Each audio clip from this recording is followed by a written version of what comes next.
We just finished talking about the issue of my body, my choice. I mean, we could talk about it more. Let's talk about the issue of what exactly an abortion is. Do you want to start, Parker? People use euphemisms. It's the termination of a pregnancy. It's the, I don't care what they use, it's the killing of a human child. Exactly, in the womb, right? Mm-hmm. Now, and how would you respond to that from the pro-choice sort of side? Well, in both choices, one of them, you want the human life to develop, come out to the world, because who knows what they can grow up and become. They can become the next thing that actually helps the human race with what they do. But at the same time, like, you have to debate on what actually happened to get that fetus. Like, for instance, what if one girl got raped and that's why she has it? She should be able to have the abortion because she doesn't want the reminder of it later on. And like, how would she explain to a child when it's grown up, who's my father? Okay, that's an important issue about the rape. Let's talk to Parker again about that. So, rape is not only a low, like, statistic of abortions, it's an extraordinarily low part of abortion. So, if you're willing to admit that all abortions that don't include rape are bad, then I'll go with it. Not all abortions that don't include rape they aren't all bad in the sense, because like some people, they just think that they're not mature enough or not ready to actually handle the child, and when it comes out to the world, then it could be in an adoption center in the group homes for its entire life, and that could ruin what it can grow up to become, because it will only know one life in the sense. So in one way it's bad, but in another way, hey, it might get adopted, it goes in life, and maybe they keep the child, grow up with it, and teach it the rights and wrongs of life. So it is good in some ways, and in other ways it's terrible, because you're still ending life. There's plenty of kids that grew up in foster cares and adoption centers that grew up to be happy and successful with their own families. Well, in that sense, for instance, I'll use an example from my life. One of my brothers, he was in an adoption center for a while, and now he's stuck in the hospital for the rest of his life because he can't handle the outside world with it, because he's used to a strict deadline and what he's used and what he's told and things like that, so he can't really just go out and do his own thing. Yeah, but foster centers aren't even like adoption centers nowadays. They're basically some of them are happy places, honestly.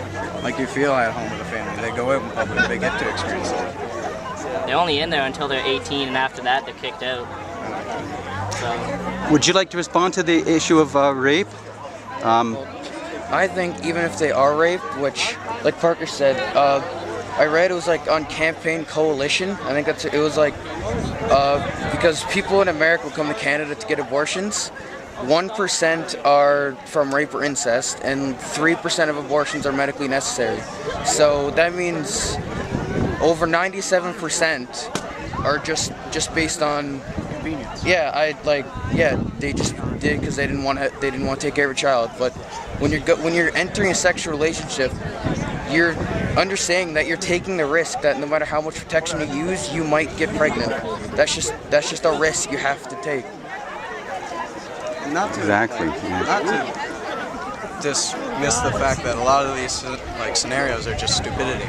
Like, people are like, oh, I'm not going to use a condom. But I forgot my pill. We get back to the issue of rape, because we'll talk about that other things as well. But the point is, they do represent a very small percentage of the abortions. That's true. But even if you were conceived in rape, even though you're part of the small percentage, how does your dignity as a human being depend on the conditions of your conception? I mean, nobody. I don't know how I was conceived. I mean, I hope my parents were loving and everything, but I mean, am I a different person because my father was a rapist?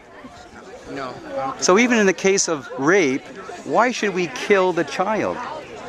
Well, sometimes they'll just keep the child and lie to them about who their father is. For instance, like if they get married before the child's born, they're like, "This is your father," and then they'll never grow up knowing that they were actually conceived through a rape scene. But in other times, when they're growing up through for instance, high school, and some people know that you were born by rape. For instance, you told your closest friend, and then he decided to go tell people. Then the rest of the time, you get picked on for everything that it's worth, and it gets really annoying really quickly.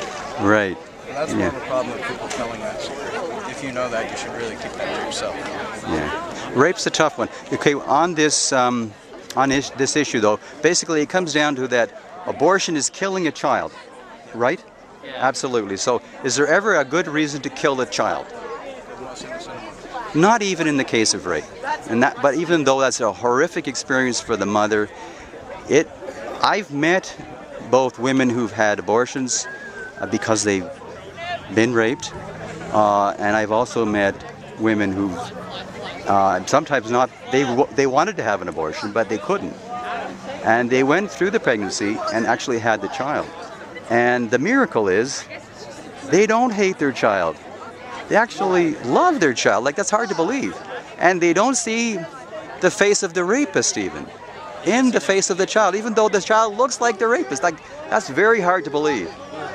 I know, well, it's actually one of my mother's friends. Her child, she got raped and she kept the child, and she says she doesn't regret it at all. She's happy that she didn't get an abortion. There you go. Yeah, it's not what you'd expect, I think. You would think it would be tough, and it probably is, but the miracle is that, good does come out of evil. But we should never be killing the child, really, I don't think, eh? No.